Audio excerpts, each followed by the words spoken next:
estimated 20,000 people showed up at the Oakland airport to welcome home their world champion athletics. Man, have I got a story for you. It's about a ball club, my ball club. It was better than any other ball club ever put together. Here comes the World Championship trophy! I'm serious. They were that great. But the thing was, they were also kind of crazy. The A's were like sort of this orphanage gone mad. We just got used to being different. I'm talking about the way they played. And how they fought. He threw me under the bus. They fought each other. He hits Reggie, bam. Next thing I know, we're bouncing around in lockers. Ray Fosse went out on a gurney. And they fought with the team's owner. Oh, he hated us. My veins were popping. I wanted to go across the table and choke him. Yeah, the owner. He was kind of, let's just say, complicated. When I walked in here, it reminded me of a den of thieves. You'd sell your house if he became your neighbor. But complicated in a genius type of way. He's the guy that put together this crazy bunch. The Oakland A's, they had a fist fight, but they're right on target into another World Series. What I'm saying is, 3 consecutive World Series titles aren't the only legacy of the Oakland A's of the 70s. Nah, man, the legacy is how they did it. We kicked their ass. I can say it like that. What they didn't care about. We won. That's all that counts. And what they somehow overcame. Is the turmoil going on in that clubhouse like we're led to believe? Does anybody like anybody over there? Trust me, because I had a front row seat, and I'll never forget what I saw. It is a madhouse here at the Oakland Coliseum. We were a special breed. We were one of the great dynasties. Fighting A's, Swinging A's, Mustache Gang, love them.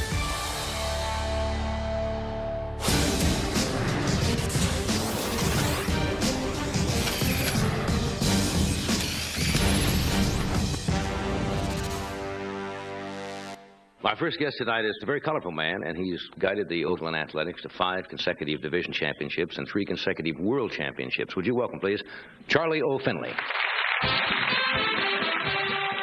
You want to talk about the Swingin A's? Then you got to start and finish with Charles Oscar Finley, better known as Charlie O. I hate to speak ill of the dead, but the guy was out of his mind. He was a piece of work. Charlie was a piece of work. You could write a book how not to run an organization. I mean, it was just terrible. Incidentally, can you be fined for being on this show tonight? I'd like you to do something where you wouldn't be fined. Johnny, I probably will be. Finley was the caricatured Scrooge McDuck. A guy who would perpetually choke a quarter to see if he could kick up 3 dimes. A guy who didn't mind manipulating people. He was just a bunch of fooey, man. Well, the first time I met him, he cut my salary 20%. I mean, when you start the relationship off on that, you know it's going to be kind of a war. After the '72 World Series, I was making $29,000, and Charlie Finley that winter sent me a $1,000 raise. And I said, "You got to be kidding me!" So I called him up. I told Charlie what he could do with his raise, and slammed the phone down. And from that day on, I didn't say one word to Charlie Finley. Can you live with the criticism when the people get on you? Well, Johnny, sometimes it gets a little rough. Yeah. But, you know, you got to grin and bear it. Mr. Finley bought the team in 1960 when they were the Kansas City A's. And from the outset, he didn't fit into any old baseball establishment, and he never would. Charlie Finley was an insurance mogul from the Midwest, loved baseball, but also, I think, saw baseball as a way of improving his status. Charlie came in as the rank outsider, and when you say old boys clubs about, you know, the owners of the time, it truly was that. He was so not their guy, you know, the guy who, you know, brought a mule to the ballpark and then brought it to hotels on the road. Charlie O. the Mule, who not only smiles but kneels for you so nicely. Charlie O. the Jackass, a Missouri Mule, absolutely. We used to think of very appropriate. He was kind of a carny. It was all about bringing attention to the team and bringing people out, but at the same time, he wasn't putting a quality product on the field. This all changes in the late 60s. He slowly and kind of single-handedly, because he doesn't really trust anybody, builds the great dynasty of the 1970s. I mean, there were a lot of great ball players in the mid-'60s that came up, and he signed all of them. Charlie had some of the scouts on the other teams taking a little cash under the table or something to give him some tips. Whoever knew. Mr. Finley was never shy about shaking things up. And in 1968, when he got sick of low attendance in Kansas City, he moved the team west. And Oakland, California, that's where I come into the story. Charlie Finley, he finds this kid, Stanley Burrell, dancing for change in the parking lot, hires him to be kind of a gopher. He was just a cute little kid. You know, we didn't know he was going to become what he became. Stanley Burrell, who's known as MC Hammer. My music hits me so hard. We called him Little Hammer because he looked just like Hank Aaron. Yeah, if you put him side by side, he looked like he was a baby Hammer. The Hammer. And basically, he's there to spy on the players. Everybody thought, well, how's Charlie finding out everything that's going on in the clubhouse?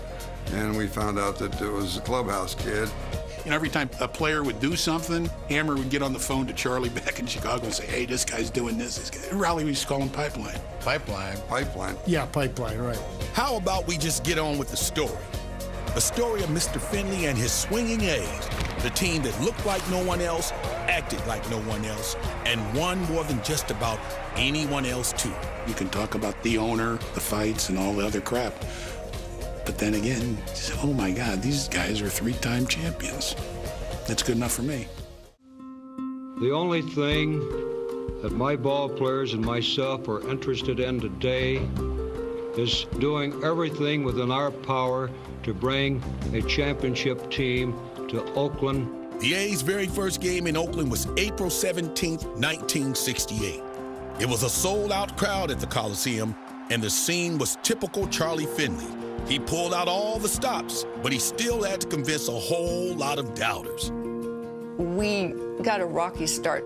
A senator said, Oakland is the luckiest team since Hiroshima. The A's came into town, you know, as kind of orphans. We had to try to sell people on the idea that we're not very good now. We've been losing 100 games a year, but we're going to be better because of these young guys who are coming up. Now for the Oakland Athletics, Reggie Jackson. Barely anyone had ever heard of the guys on the team. We didn't know how great they'd become. Finley just threw us all out there. I think our average on-the-field age, the starting lineup was 22 in 68. There's a long drive. Goodbye. And the A's are in the lead. I can't tell you how good of a player Bando was, or how good of a player Joe Rudy was, or how good of a player that Gene Tennis was, Campaneris. And you throw a Hall of Fame reliever in there and a Hall of Fame starter in there. Watching them play was like watching a boa constrictor eat. You know, they didn't win 11-1. They'd win 3-2, and they just slowly choke you. And they just did it day after day. So that it dawned on people awfully late that this was a juggernaut in the making. The A's won 82 games in 1968. I know it doesn't sound like much, but it was the first time in 16 years the franchise had a winning record. Then in '69, they got even better, thanks most of all to the birth of a superstar. Reggie, you seem to be waiting for your pitch a little bit more. Well, yes, this is true. In spring training, Joe DiMaggio and I did work on several things, especially my hitting. I had a great year. Most homers I hit in one season. The only bad part of the season is that we didn't win the championship. Reggie Jackson was one of the best players in the game, but this was before free agency and the collective bargaining agreement. He was making $20,000 a season, so he did what most of us would do. He asked his boss for a raise. Right now, we are, I'd have to say, far apart in reaching some type of agreement as far as dollars and cents are concerned. He didn't pay anybody. He didn't pay the brothers, the white guys, the Polacks, the Jews, the Italians. He didn't pay anybody. In retrospect, it brought us together because we had one common enemy. Money would always be one of the two biggest problems between Charlie O and his Swingin A's. The other was Charlie was hands-on, which is kind of funny because Charlie lived in Chicago, but he had his ways. He was always plugged in. can't even tell you how many times during the middle of a game the phone in the dugout would ring and it'd be Finley wanting to talk to the manager. He wanted a lineup change, or he wanted this, or wanted that. I remember one time the phone rang. I picked up the phone. I said, "Hello, Charlie." And he said, "Who's this?" The voice said, "Who's this?" I said, "This is Fingers." He says, "Well, this is Charlie. Don't you ever answer the phone like that again." Still, the players, they made sure they were always plugged in too. At the time, we had a few players that would call Charlie if they were upset about their playing status or things weren't going the way they thought they should. Charlie played favorites. If you're one of Charlie's guys and you got upset, you go right to Charlie. And he'd call the manager, you know, and just like spank the guy. He was a terror with his managers. That's why he went through so many of them. During Mr. Finley's first 10 seasons of owning the A's franchise, the team had, yep, count them. That's right, 10 different managerial changes. But Mr. Finley's 11th hire in 1971, he would stick around a little bit longer. His name was Dick Williams. And sure enough, he comes in there. He says, "Fellas, I understand the problems here. Part of it is that you guys run to the owner with problems. It's not going to happen. So for the rest of this day, you can call him every hour as often as you take the call. But starting tomorrow, if any one of you guys has a problem and you go to Charlie, I will have your ass." That stopped it. Williams's great gift, other than the fact he was a great manager, was that he would tell Finley no, and his players knew that. Dick was not the kind of a guy that everybody had to like. He was really tough. I came up with the bases loaded early in the game, and I popped up. As I was walking by him, he says, "300 hitter my ass." Just under his breath. But he knew how to motivate guys. When you went into his office, I called it going behind the iron curtain, because he would close that door and chew you out, man. But the truth was that Dick Williams suited Vita Blue just fine. That year at age 21, he won the MVP and the Cy Young. Blue has shown baseball fans around the world that he is the complete pitcher. Even more importantly, the club won 101 games and made the postseason for the first time since Mr. Finley bought the team.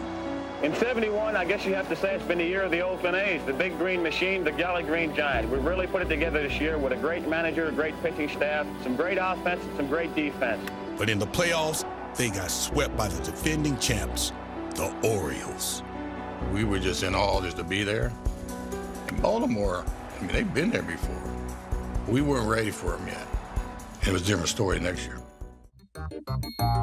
In spring training in 1972, Reggie shows up in a full beard. We had rules, no facial hair. Well, Reggie wore a beard. And as Reggie is wont to do, tells every reporter in sight, "I don't care if Charlie Finley doesn't like it." So now Charlie figures, okay, he's going to use reverse psychology on Reggie. So he came up with this mustache thing. Charlie told everybody on the ball club, if you have a mustache on opening day, you get $300. Now, obviously, that doesn't sound like a lot today. But $300 was $300 back then. So he figured if Reggie sees what's happening, he'll shave his beard off, and that's what brought Charlie was wanting. But it didn't work. It took me about 3.5 to 4 months. Some of the guys told me not to cut it off and keep it. I've had it ever since. Never shaved it off. I just kept it, and it kept getting longer and longer, and I kind of like it right now. My wife likes it, and I'll just keep it as long as I can. And that's the only reason why I grew this thing, was to get $300 out of Charlie. So we kept the beard, we kept our mustaches, we started winning. That became our trademark. Yeah, they looked pretty cool. And they won a lot of games. More games, actually, than any other club in the American League in 1972. And just as important for the A's, they had an identity like no other club. We were considered a blue-collar stepchild of the Bay Area. San Francisco had the glitz and the glamour. Whereas Oakland always wore its edge on its sleeve. We played in the perfect place at the right time for that. We played about 5 miles from Berkeley. And the kids at Berkeley loved us because we were the countercultural guys. We were hated by the other teams, hated by other fans. We got in fights. Everybody wanted to come out to the ballpark to see the crazies from Oakland. Back in the playoffs, the A's had another rough battle on their hands, this time with the Detroit Tigers. It took all 5 games, but they fought their way to to their first World Series. Only thing was, it came with a huge loss. We lost Reggie, on a double steal. The runners are going. Here comes Jackson on the way home, and he is safe to put one. And Jackson is hurt. I paid a price and can't play in the World Series, but maybe if I didn't score the run, we wouldn't be here. So we are here, and that's what does count. Now we had to go into the Big Red Machine without Reggie. Oh, the Big Red Machine. The Cincinnati Reds, the class of the National League. Old school and no joke. Loaded with big stars and big confidence, and favored big to just blow the A's out. I mean, you look at Bench, Tony Perez, Morgan, Pete Rose, these guys are Hall of Famers. Welcome to Game 1 of the 1972 World Series. They have contrasting styles. The A's look different. They're the mod gang. Cincinnati demands its players the businesslike approach and look. It was billed as culture versus counterculture. Hair against the squares, I think they called it. Hairs against the squares. We weren't squares, but Tony Perez, Johnny Bench, Joe Morgan, Davey Concepcion, they're not long-haired guys. That just wasn't in their DNA. We weren't given much of a chance against the big, bad Cincinnati Reds, but... It's not what you look like, it's if you can play. Gone, a home run for Gene Tennis. And the A's grab the lead. To see Gene Tennis do what he did, he had only hit 5 home runs all year. Tennis sets a series record with round trippers his first 2 times up. And man, alive, he hit 2 in the first game. Gene Tennis had been the backup catcher most of the season. But as the starter in the World Series, he got hot. And in a series where 6 of the 7 games would be decided by just 1 run, every one of them would matter. I've never experienced a week like that, 7 games like that. It's never happened again. Gene Tennis now is the first catcher to hit 4 homers in a World Series. I mean, that was unbelievable. 7 games where you're looking at a ball and it looks like batting practice, pitched to you. Gene's big series wasn't all roses, though, thanks to a scary situation with an angry Reds fan in Cincinnati before Game 6. This guy was popping off, and this lady overheard him say, if this tennis guy hits another home run, he's going to shoot me. Well, she goes and gets a security guard, and they pull him out of line, and sure enough, he had a loaded revolver on him and a bottle of whiskey. I'm with the FBI the rest of the series. But the funniest about the whole story is, I get a letter from this guy 10 years later. Apologized, paid his dues, went to jail. About that one. The Reds forced Game 7 at Riverfront Stadium, but that day, Tennis again had the big hit to put the A's up for good one more time. I really hate to talk about that series because I made the last out of that series. I hit it to left center off of fingers, and Joe Rudy ran it down. I was over there and got the ball, and we were just jumping up and down, screaming. We couldn't believe that we had won the World Series against the Big Red Machine. That's what you dream about as a kid, and then all of a sudden it's there and it's over in 5 seconds, but what a 5 seconds. It was phenomenal flying back into Oakland that first time. There was just thousands of people everywhere. There was more people at the airport than there was at the ballpark. I mean, it was crazy. Going from almost obscurity to winning the World Series, can't really describe the feeling. We were the first pro team to win any kind of a championship in the Bay Area. And after '72, everybody said, well, wait a minute, these guys may look stupid, they may act stupid, and we can't stand them, but they are pretty good, though, and we're going to have to take them serious. When 1973 got going, the A's were defending champs. But early on, they weren't playing like it. He's got him. We started off real bad. We even got to 500 until right around mid-season. It was kind of a struggle that year. So Charlie comes in from Chicago, and you're not going to believe who he brought in, the Bear. He brings Bear Bryant from Alabama. Finley had been raised in Birmingham and had got to know Bear Bryant. Of course, this was during Bear's heyday of winning all the national championships. Bear came in and talked about how hard it was to repeat. You win one, It's so hard to win the second one. I don't know if that made us better, but I know we just kept playing and kept winning. The A's finally got hot in August, taking over first place for good. Meanwhile, in the front office, there was a young man climbing up the corporate ladder. Hey, that's me. MC Hammer would constantly come up and ask if he could do anything. Charlie really liked how hard he was willing to work. He promotes this teenage kid from the streets of Oakland like higher and higher into the organization until eventually he's the vice president of the Oakland A's. One day, Charlie said, I want Hammer to do an inning, a play-by-play tonight. I said, okay. Third inning comes, I introduce Hammer. 1 hour later, I get a phone call from Bill Dwyer, the general manager of our flagship radio station that had the rights to the ball games, said, get that kid off the air. That was just one of the things that Charlie did. Almost like saying to baseball, you've got the scouting department, you got general managers, I've got MC Hammer. Mr. Finley might have treated me well, but the players felt otherwise.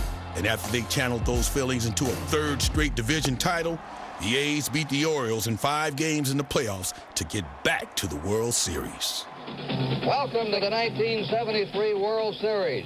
The National League champs, the New York Mets, versus the American League champions, the Oakland A's.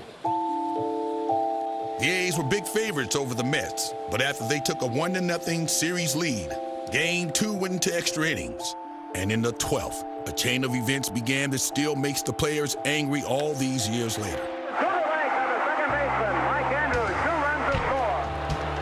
Second baseman Mike Andrews made 2 big errors that cost the A's the game. So Mike Andrews with his second error of the inning, and the Mets lead by a score of 10-6. And afterwards, Mr. Finley lost it and took Andrews off the roster.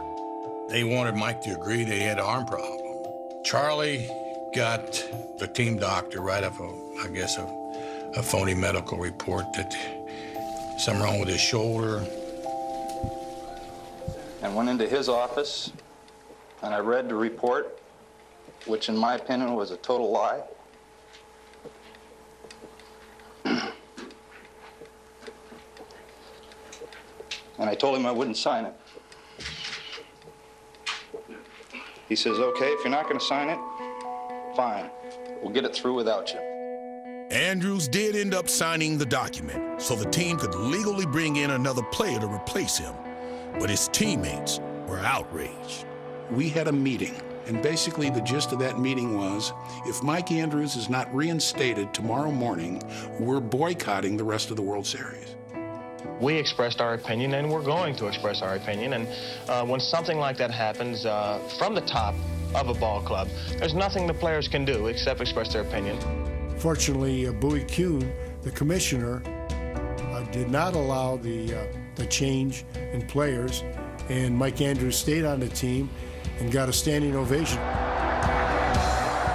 fans are giving him a standing ovation, and he's wearing an Oakland A's uniform. The ovation at Shea Stadium came when Andrews pinch hit in Game 4. Well, I can't recall many stories like this. He grounded out, but I think everybody had made their point. And got a standing ovation from 50,000 people in New York, and the only 2 people who didn't stand up was Charlie and his wife. And that was great. We loved it.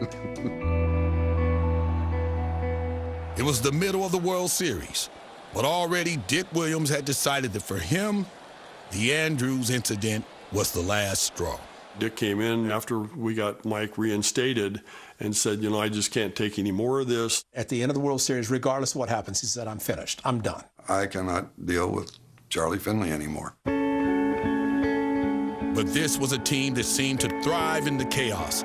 Down 3-2 in the series, they won Game 6. And then in Game 7, Reggie Jackson just about took care of all the rest by himself.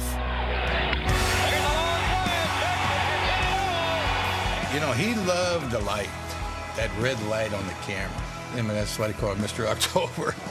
Jackson's blast is a clincher. The A's lead 4-0. Reggie caught fire in Oakland and just carried us to winning that next World Series. Oakland has won it again!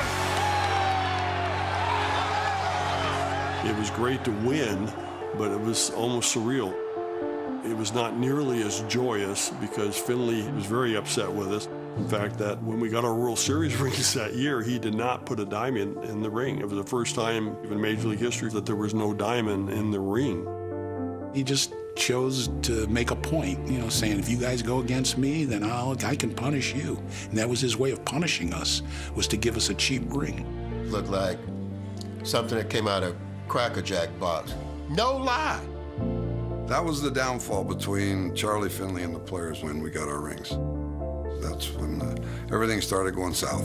When we would go into Chicago, it never failed, I'd get a call from Mr. Finley, and he'd say, I want you to come over to the office and I want to talk to you.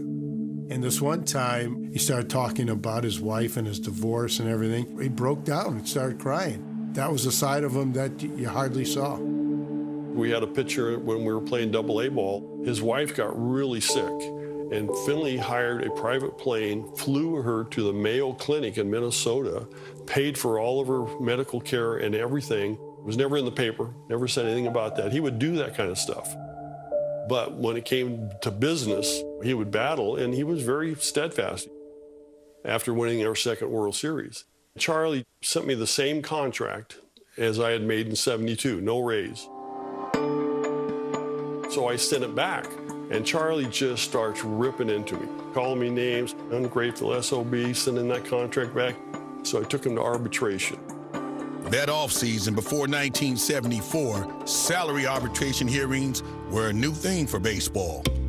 We go to arbitration, and Finley says, Mr. Arbitrator, the only reason that this pitcher here had a real good year is I've got the greatest relief pitcher in baseball, Raleigh Fingers, who saved all of his wins.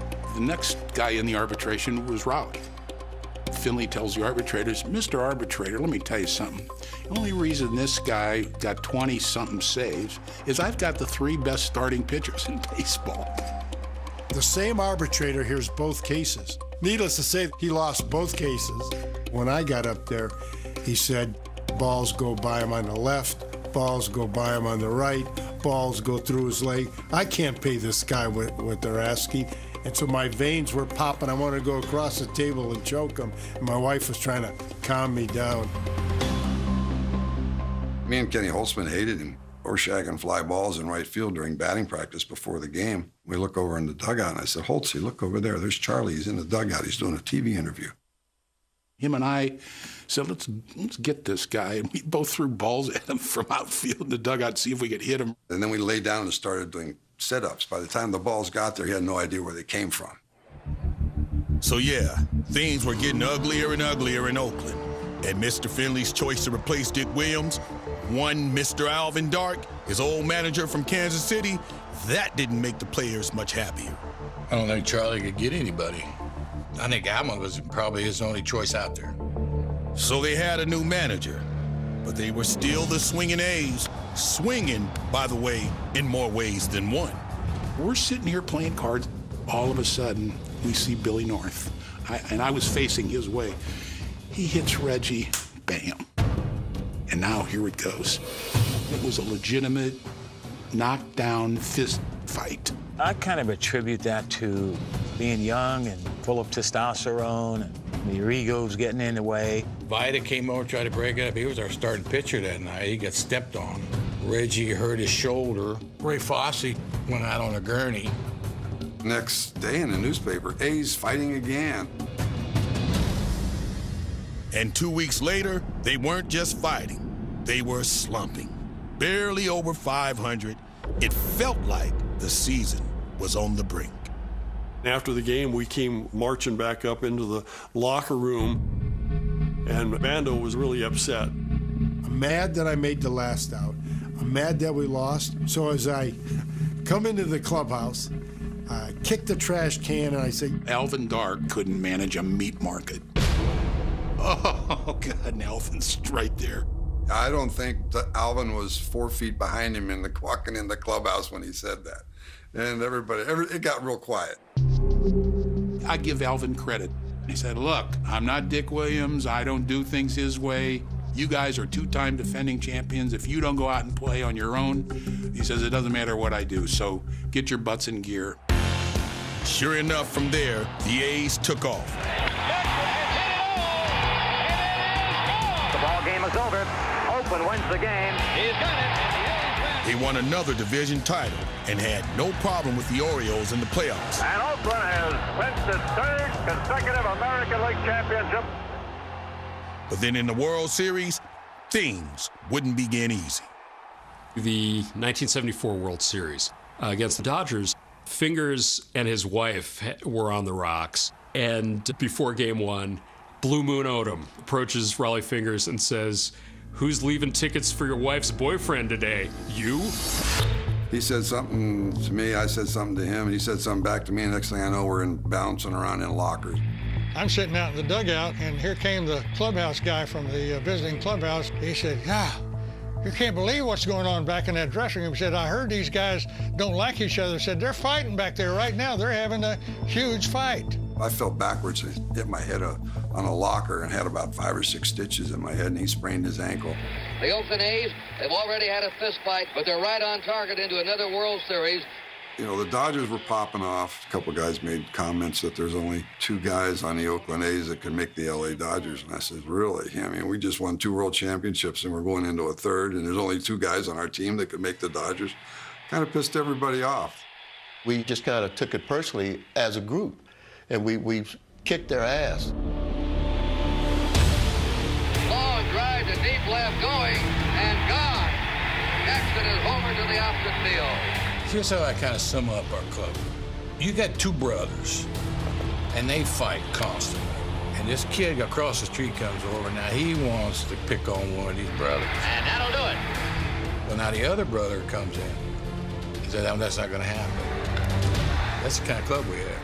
We can fight, and we can argue, but nobody else is going to mess with us. They blow through the Dodgers 4 games to 1 in 1974. It's not even close. Fingers has it and throws to first. And the A's have done it. We beat the Dodgers in 5 games, and I was on the podium being interviewed. Down below me, sitting, waiting to be interviewed, Raleigh Fingers and Blue Moon Odom with their arms around each other. 74 let us know that whatever people said about us in the past didn't matter. When you win the first time, everybody points, back and says, hey, they were a very good team. When you win twice, now it's a super good team. When you win it the third time, I think it kind of puts the stamp on your legacy. There's only one other organization that ever won 3 world championships. It's the Yankees. That's pretty remarkable. It was jubilation at that time. It was as if we thought, this will go on forever. In the wake of the A's 3rd straight World Series title in 1974, there was one player already looking for a way out of the madness. Catfish said, guys, after this World Series, I'm not going to be with the Oakland A's. This is my last year playing with you guys. What are you talking about? Catfish Hunter knew that Mr. Finley had missed an insurance payment on his contract, and he took his case to an arbitrator, and sure enough, Catfish was granted free agency. He can negotiate with any team he likes and demand anything he thinks they'll pay him. I mean, how stupid is that, to lose a guy that won the Cy Young Award with 25 wins and not pay him? And that's just the way Charlie was. So, Catfish said, I'm gone. It makes me sit in the driver's seat of a big limousine or something. Catfish signed for $3.5 million with the Yankees. That left a big hole in our pitching staff. You're just not going to fill a Catfish Hunter hole. Even though the A's won their 5th straight division title in '75, they fell to the Boston Red Sox in the playoffs, and misery was on its way. In 3 straight, the Red Sox defeat the Oakland A's. We missed Catfish Hunter, and that was the beginning of the unraveling of the end of the Oakland A's. And the unraveling would be completed the next year when free agency became the rule of law in the game. The historic court decision striking down baseball's reserve clause, allowing players to become free agents after playing out their existing contracts. Spring training in 1976, most of the A's refused to sign a new contract with Finley because they know when the season ends, I'm going to be able to market myself to the highest bidder. I mean, he could have signed us, but he didn't want to spend the money. If it's so futile to be a baseball owner, why are you still in the business? Well, you know, sometimes I ask myself the same damn question. 9 players on the A's roster were going to be eligible for free agency after the '76 season. Mr. Finley wasn't going to pay them, but he wasn't going to walk away empty-handed. He knew he had to get ahead of the game, and his first move was a shocker. Early in the season, right after spring training, Finley traded Reggie and Holtzman to Baltimore. Mr. Finley wasn't done, not by a long shot. At the trade deadline in June, he sold Vida Blue to the Yankees and sent both Rollie Fingers and Joe Rudi to Boston. It was a pair of deals that made him $3.5 million. And we're playing Boston that night. Last night, in the latest bizarre chapter of the Oakland franchise, Fingers and Rudi were in the Boston dugout, wearing Red Sox uniforms. I got to the ballpark, hey, you've just been traded to the Red Sox. So I went in the clubhouse, picked up all my junk out of my locker, went across the hall to the Red Sox locker room. It was really surreal, and I was just a mess. I mean, because I've been with that team for 15 years. For Vida Blue, moving was even more stunning because Mr. Finley had actually just signed him to a new contract with a very uncharacteristic raise. Finley had more or less tricked Vida into signing a contract, and he had gotten sold to the Yankees, but they wouldn't take him unless he signed, and the Yankees basically said, you know, pay him whatever he wants. He added more money to the number that we had been talking about, and of course I go sign the contract in good faith. By the time I get back halfway home, the hourly news had me going to the Yankees. I'm like, what? What? Questions are being raised about the sale, and Baseball Commissioner Bowie Kuhn has scheduled a hearing in New York. If I felt any better, I'd go see a doctor for fear something was wrong. I have a telegram from Commissioner Bowie Kuhn in a scrapbook saying, just stay put. The only regret is I didn't sell more. I guess Bowie decided, you know, you can't sell these guys like cattle. And Charlie thought he could. Bowie Kuhn today canceled the $3.5 million sale of 3 Oakland Athletic stars. Charlie O was furious with the decision, and in protest, he refused to let Vida, Rollie, and Joe Rudi rejoin the team. Charlie was so upset, he told us, you guys aren't going to be in uniform. We weren't in uniform for 2 weeks. So we basically played with 22 guys for 2 weeks, and all the players were upset. They were pissed off. Even would tell you how we got him reinstated. We're going to strike. It all came to a head on June 27th as the team's new manager, Chuck Tanner, was filling out his lineup card. Sal Banta went in and told Chuck, you call up Charlie, we're not going to play today. Everybody's in their street clothes. 15 minutes before the game. We're not going to play the game against Minnesota. You're going to lose the gate. Tanner's on the phone with Charlie in Chicago. They're going back and forth. What are they doing? What are they doing? They're walking, Charlie. I'm telling you. They're sitting in their lockers. They're ready to go right out there in their cars and go home. Chuck told him on the phone, said, Charlie, the boys ain't going to play. They can't do that. What's the matter with these guys? He said, you got those lineup cards? I got one with Rudi and one without. Which one you want me to take out there and read it to him? Chuck came out of his office and he read the lineup. Leading off, Billy North, Bert Campaneris. Hitting third, playing left field, Joe Rudi. Place went crazy. That's how we got us back on the roster. The players might have felt like they won that battle, but in the end, they couldn't overcome what 2 weeks without those 3 stars did to the team. We lost our division by 2.5 to Kansas City. 2 weeks we lost service of Joe Rudi as our third place hitter, Vida in our rotation, and Rollie out of that bullpen. We might have had a 2.5 game lead. At times, I thought, me speaking, I thought he didn't want us to win because now you got to pay. He didn't want to do that.